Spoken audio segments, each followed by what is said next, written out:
As part of the global 16 Days of Activism against gender-based violence, the Smile Outreach hosted an impactful one-day event titled Voices Against Violence. The program combined awareness, education, and action, drawing a diverse audience of men, women, and students. The event featured a compelling short film screening and a thought-provoking panel discussion on the realities of gender-based violence in Nigeria. Welcoming attendees, the Smile Outreach founder and convener, Bidemi Adedire, emphasized the importance of collective effort in tackling this societal menace. Awareness and action are inaugural event of the Smile Outreach.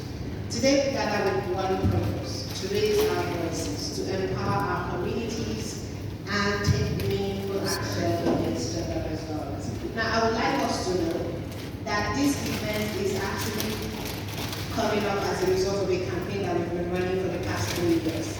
We call it the 16 Acts, where we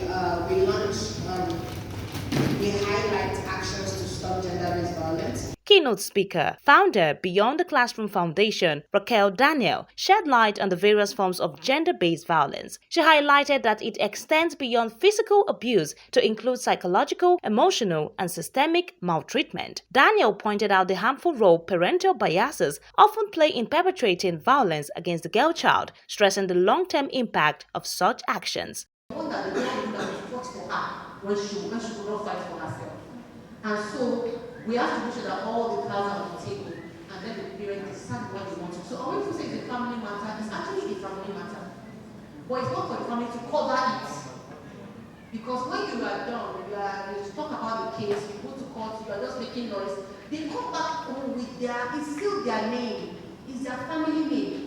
The panel session brought together renowned advocates with proven record in combating gender-based violence, including Festus Abigail, founder of Fab Treasures Foundation, Alu Azege, executive director of Major Health and Right Initiative of Nigeria, Princess Ekwi Ajide, founder of BAM for the Bruised Foundation, Nafisa Atiku Adejuwon, founder of NAF Foundation, and Mandela Washington Fellow. So most times, survivors not having access to safe space or the fear of stigmatization, because most of these women, even when they leave the marriage, you hear things like, she don't divorce.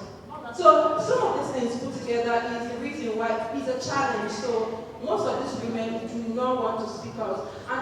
And because your family do not want to be stigmatized, they don't want to say, she's from this family, they will tell you ahead of time, please, whatever they say, do it.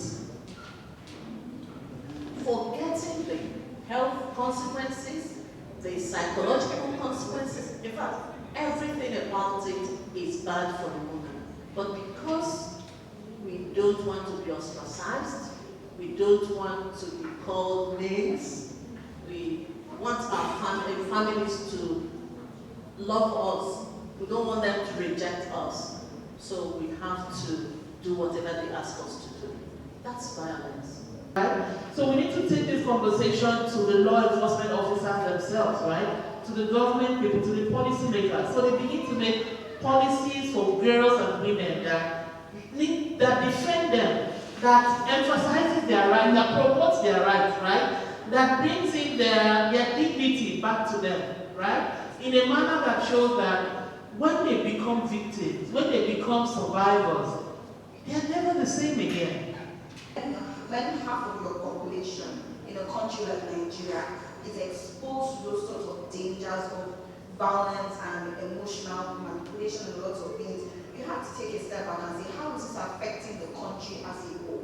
You know, whenever we talk about women's issues and we say gender-based violence, most of the time, the policymakers on the other side of the table, who usually happen to be men, take for instance, can't state legislators where all the men, when all the state legislators are men.